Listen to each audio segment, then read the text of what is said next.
happened during a drive-by. No arrests have been made there. And Hillary Clinton is taking the day off from the campaign trail after she nearly collapsed during a ceremony for the 15th anniversary of the 9/11 attacks.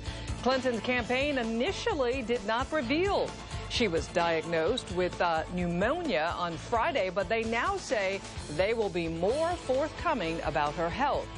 Donald Trump says he had a physical last week and promises to release the results soon. We are learning more about pneumonia and recovering from it right now. It actually is pretty rare and develops after the body has been infected with a virus. So joining us right now is Dr. Rodney Folz. Welcome, doctor. Welcome. Thank you. Let's talk about pneumonia. And first of all, how do you get it? How does one come down with it? Well, you get pneumonia by having exposure to different types of microorganisms that get into your lungs. But not only do they get into your lungs, they have to evade normal ways we get rid of them. And once they get into the lungs and they start to grow and set up inside the lungs, that's what we call pneumonia. And what are some of the symptoms? Because we saw Hillary Clinton on the campaign trail a few days earlier coughing. How would you know you're coming down or becoming ill?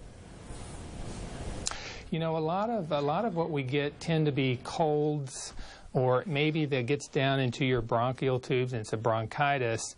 But if it gets down into the lungs and causing pneumonia, that is has a variety of symptoms with it. Coughing is probably the most common. You're going to see fevers. Some people will have chills. You may have headaches, fatigue, just being very tired. All of those can be reminiscent of someone who has pneumonia. And doctor, a lot of people have expressed concern about Hillary, but you know, both of these presidential candidates are older candidates. She's 68, Donald Trump is 70, and they're on and off planes, they're shaking hands every day. Are you more susceptible when you do that? You know, you probably are. It's a disease that you can get, again, from exposure. We do recommend for people who are in large groups or crowds to wash your hands when you're done.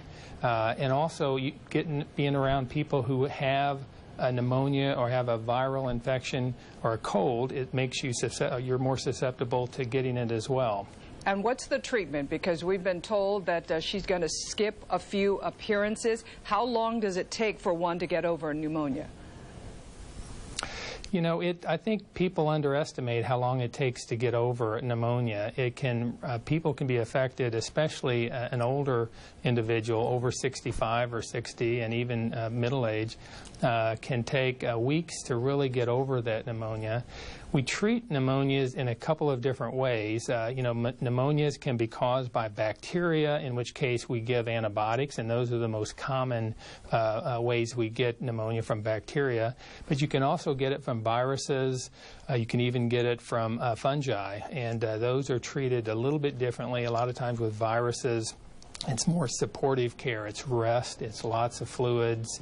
It's taking perhaps some Tylenol to help with some of the chills that you get. But primarily antibiotics. Usually 5 days of antibiotics is what is prescribed. All right, Dr. Rodney, I should say, Folz, thank you so much for joining us and sharing your insight on pneumonia. Thank you. Well, joining us now to talk about what Hillary's sickness means for her run for the president is Dr. Jason Johnson. All right, Dr. J, here we go.